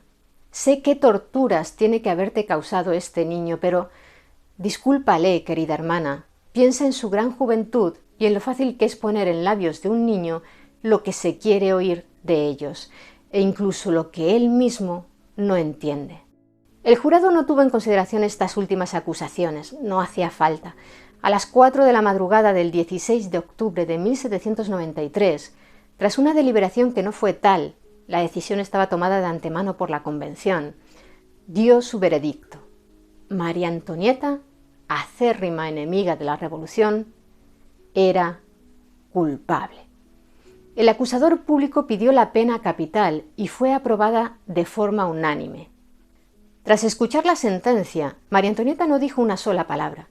El presidente del tribunal le preguntó si iba a presentar un recurso, y ella se limitó a negar con la cabeza. Cuando regresó a su celda, pidió tinta y papel para, a la luz de 2 velas, poder escribir su testamento, su última carta, que, como hemos mencionado, dirigió a Madame Isabel.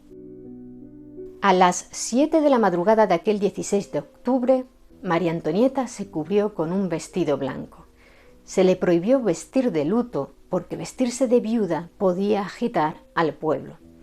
3 horas después apareció el verdugo, Charles-Henri Sanson, que le cortó el pelo al nivel de la nuca y le ató las manos a la espalda.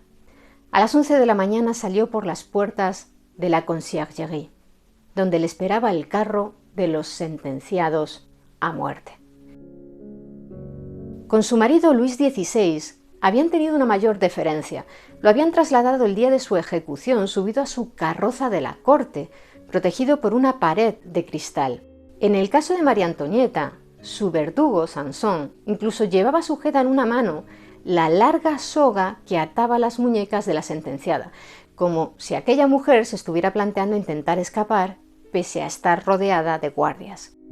Los líderes revolucionarios contaban con que aquel trayecto de 1 hora hasta la Plaza de la Revolución, la misma en la que había fallecido su marido, fuera la última gran humillación para María Antonieta, porque creían que el pueblo la iba a abuchear e insultar durante el trayecto.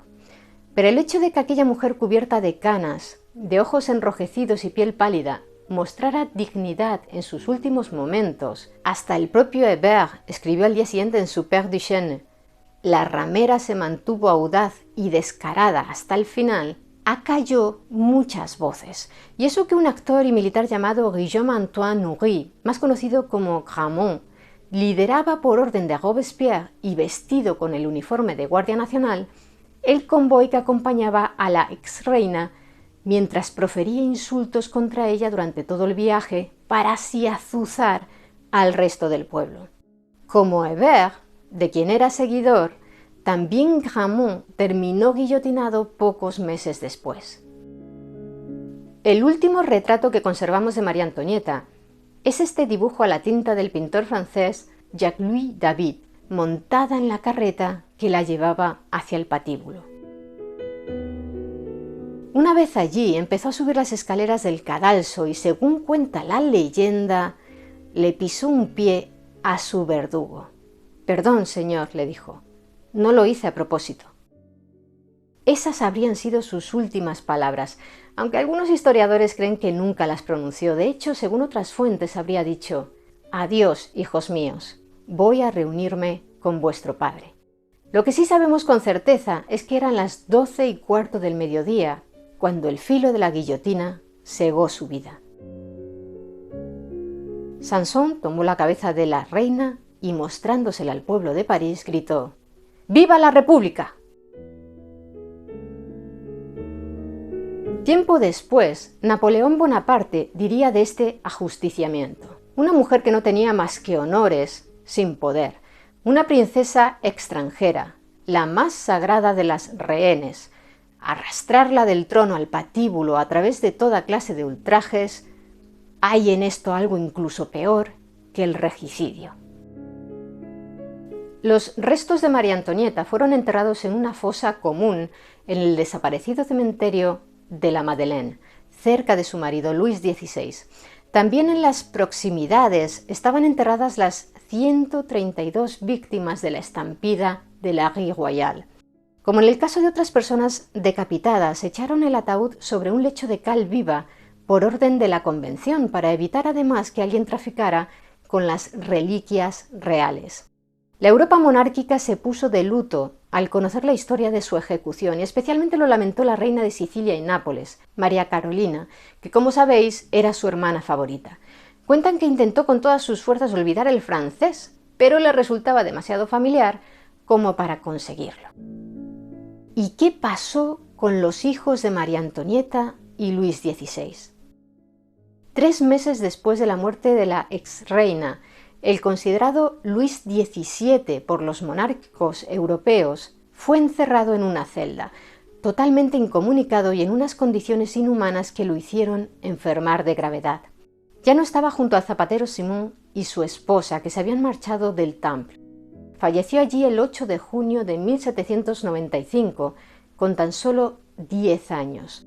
Aunque, según cuenta la leyenda, se supone que tras sobornar a los guardias y con la connivencia de líderes revolucionarios como Paul Barras, los realistas consiguieron liberarlo. Pero es solo una leyenda. A la muerte del niño lo sucedió como rey titular de Francia en el exilio su tío, el conde de Provenza, que entonces tenía 39 años. En cuanto a la hija de los reyes, María Teresa, la pusieron en libertad en diciembre del 95, cuando tenía 17 años, gracias a un intercambio de prisioneros que tuvo lugar entre Francia y Austria, y fue conducida a Viena, donde se encontró con su primo, el emperador Francisco II. 4 años más tarde contrajo matrimonio con un primo hermano, el duque de Angulema, pero la hija de María Antonieta no llegó a tener descendencia. Falleció en 1851 a los 72 años de edad. En 1814, tras la primera derrota de Napoleón y el Congreso de Viena, Los Borbones recuperaron el trono de Francia en la persona de Luis XVIII. Saltó el número 17 en honor a su difunto sobrino muerto en cautividad en el Temple. El nuevo monarca se aseguró de ofrecer a su hermano y a su cuñada un entierro digno. Un abogado y ex magistrado monárquico llamado Pierre-Louis Olivier de Clouzot recordaba dónde habían sido enterrados los reyes. De hecho, había adquirido el terreno de las tumbas en 1796 y había plantado setos alrededor, así como un par de sauces llorones. Localizaron los restos de María Antonieta el 18 de enero de 1815. Lo que quedaba de su cuerpo eran todo huesos, a excepción de su cabeza, que se encontró en un estado de conservación bastante decente para sorpresa de los presentes, como el poeta Chateaubriand, que fue testigo de la escena y quedó impresionado al ver el rostro de María Antonieta. Chateaubriand llegó a escribir: «Entre los huesos reconocí la cabeza de la reina por la sonrisa que me había dedicado en Versalles». También hallaron restos de ropa de la austriaca, como 2 ligas bastante bien conservadas. Encontraron los restos de Luis XVI un día después. De manera que el 21 de enero de 1815, justo 22 años después de la ejecución del monarca, los trasladaron a ambos en sendos ataúdes y en una solemne procesión hasta la cripta de la Basílica de Saint-Denis. En la actualidad, decenas de miles de turistas visitan la tumba de María Antonieta cada año. Sin embargo, en París hay un lugar mucho menos conocido incluso para los fans de la reina: la Capilla Expiatoria. Encontraréis este monumento conmemorativo que hizo construir Luis XVIII en el distrito 8 de la Ciudad de la Luz, sobre las que fueron las primeras tumbas de su hermano y su cuñada tras ser guillotinados. En el interior podemos ver 2 estatuas de mármol blanco que ordenó esculpir la hija de ambos, María Teresa, la única superviviente de la prisión del Temple. Una de las estatuas representa a Luis XVI sostenido por un ángel y la otra a María Antonieta arrodillada ante la religión. En el pedestal de ella se puede leer la carta de despedida que envió a Madame Isabel y que nunca llegó a su destinataria porque el carcelero de María Antonieta no se atrevió a cumplir esa última voluntad de la austriaca. Por cierto, la cuñada murió guillotinada unos meses después que ella. Como dijimos antes, María Antonieta escribió esta carta el 16 de octubre, el mismo día de su ejecución, a las 4:30 de la madrugada, poco después de conocer que había sido sentenciada a muerte. «Es a ti, hermana mía, a quien escribo por última vez», decía en lo que hoy se considera su testamento. «Acabo de ser condenada no a una muerte vergonzosa, que es solo para los criminales, sino a ir a reunirme de nuevo con tu hermano. Como él soy inocente y espero mostrar la misma firmeza que él en sus últimos momentos. Me siento tranquila, ya que la conciencia no me hace ningún reproche. Lamento profundamente abandonar a mis pobres hijos. Ya sabes que solo existí para ellos y para ti, mi buena y dulce hermana. Tú que por tu amistad lo has sacrificado todo para estar con nosotros, ¿en qué situación te dejo? Supe por el alegato del juicio que mi hija fue separada de ti. Pobre niña, no me atrevo a escribirle, no recibiría mi carta. Ni siquiera sé si ésta te llegará a ti. Que mis hijos reciban aquí mi bendición para ambos. Que ambos piensen en lo que nunca he dejado de inspirarles, que los principios y el exacto cumplimiento de los deberes son la primera base de la vida, que su amistad y su confianza mutua traerán la felicidad, que finalmente ambos sientan que en cualquier situación en que se encuentren, únicamente serán verdaderamente felices a través de su unión. Que mi hijo nunca olvide las últimas palabras de su padre, que le repito con intención: ojalá nunca busque vengar nuestra muerte. En su carta, María Antonieta pedía perdón a Dios por todas sus faltas y ella misma aseguraba perdonar a sus enemigos el daño que le habían hecho. También se despedía de su familia y amistades. Y aquí algunos biógrafos ven una despedida a su gran amor, Fersen. He tenido amigos, El pensamiento de que estoy separada para siempre de ellos y la conciencia de su dolor son el mayor padecimiento que me llevo conmigo a la muerte. Ojalá al menos sepan que pensé en ellos hasta mi último instante. El destinatario de esta carta testamento terminó siendo no su cuñada, sino todo el pueblo de Francia. ¿Y qué sucedió con el noble sueco, con Fersen? En los años posteriores muchas veces se reprochó a sí mismo su decisión de acatar las órdenes de Luis XVI, de abandonar a María Antonieta aquel 20 de junio de 1791 en que la familia huyó a Varennes, porque él habría preferido morir despedazado por el pueblo mientras la defendía. Pues resulta que también un 20 de junio, pero de 1810, a la edad de 54 años, una turba lo linchó en Estocolmo con palos y piedras mientras se encargaba de escoltar el féretro del heredero al trono de Suecia. Los rumores difundidos por sus enemigos acusaban a Fersen de haber envenenado al difunto, ya que deseaba para sí mismo la corona y así declarar la guerra a Francia y vengarse por el asesinato de María Antonieta. ¿Y vosotros, qué opináis de la vida de María Antonieta? Me gustaría que nos lo contarais abajo en los comentarios. Y si queréis conocer más historias interesantes, suscribíos a nuestro canal. Muchas gracias por estar ahí, mentes curiosas. Nos vemos en el siguiente vídeo.